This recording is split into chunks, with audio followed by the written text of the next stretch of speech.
This one's coming in from W. Mooney. Wants to know, what is the determining factor in your decision to baseline against an opponent? Do you only baseline in certain situations, or is it just a random decision as a play caller?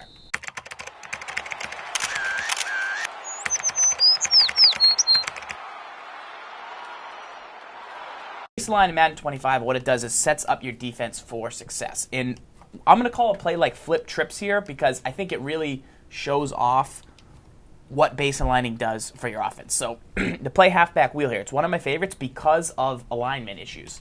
It makes it really tough for a defense to come out and play against it. So Gib, show your defense here. So this is with no baseline. This is the game is auto baselining for you. Look at 4 receivers to the right of Alex Smith. Now give me a baseline. What that's going to do is reset your defense to the default position that they're supposed to be in every single time. So if you want to set up a blitz, so say you had a blitz from this formation, which we do in the winner's kit, which is 75% off. Say you had a blitz in this formation, you would be able to set it up consistently every time. Whereas if you were to reset your defense to the default where there's no baseline, after we'll snap it here, if you were to reset your defense to where they come out to, if you were going to set up your blitz, right, and it relied on a linebacker, look at where the linebackers are. They're not lined up in the same place every time. So I come out in this formation, but then next time I come out in bunch and I got 3 guys on the other side. Well, all of a sudden, now your blitz is going to work different. So baselining, I do it 90% of the time. 90% of the snaps, I baseline because I want consistency in my defense, knowing where my guys are going to line up, knowing where my guys are going to get set up. Anytime you can think of where you don't baseline. Absolutely. Okay. And I was actually going to show you when you don't baseline. All right, show us when you don't baseline. For example, Arles, come out in a gun-tight formation for me. Por favor. Okay. Let's see what we got. You got it in there.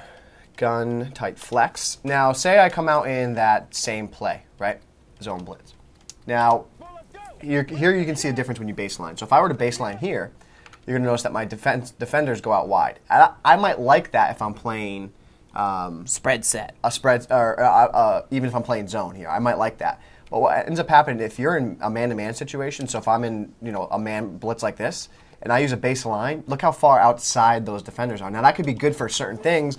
That might be good for corner routes, wheel routes, but against a quick drag route to Donald Avery here, that's a tough spot to be in. So typically, in man-to-man situations, I usually avoid using baseline. So again, another example of that would be, I'm in a 2-man under set, right? Playing 2-man under defense. I'm going to have great press on the outside. But guess what? If I go ahead and use baseline in this situation, I'm completely negating the fact that I'm going to get great press and they're going to be completely blown at the snap of the ball downfield. So that's a situation where you don't want to use a baseline. And there are similar situations, and one key thing that I want to show and I want to talk about the zone to watch out for baseline. So go back in that flip trips formation. Okay. And this was key. You were talking about how when you set blitzes up, it's very important, especially in zone coverage, to use baseline. Because say I want to shift my linebackers to the right here. Notice both these linebackers are off the edge because they're set up pre-snap to be in a good position to defend that bunch, right? Yes. Now, if I were to shift the linebackers right, what's happening? Nothing. Nothing's happening.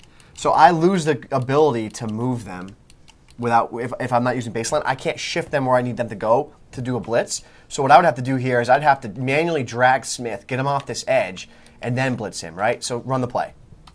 So just get rid of it, throw it away. So the difference in how baseline is going to help your defense is if I go ahead in this formation, I'm trying to set up a blitz, I base a line, and now I shift my linebackers to the right. You notice I didn't have to click onto him, and he's in the spot I need him to go. So baseline helps you set up blitzes. It's the main strength behind the baseline. The whole purpose of it is to set your blitzes up. Give your defense the best chance possible to be quick with your setups, to get them into position to attack your opponent. Consistency, good setups. That's what the better players are going to have. They're going to have, confidence in their setups and getting guys in position, and that's what baselining will help you do, especially against unique formations. It'll get you the same setup.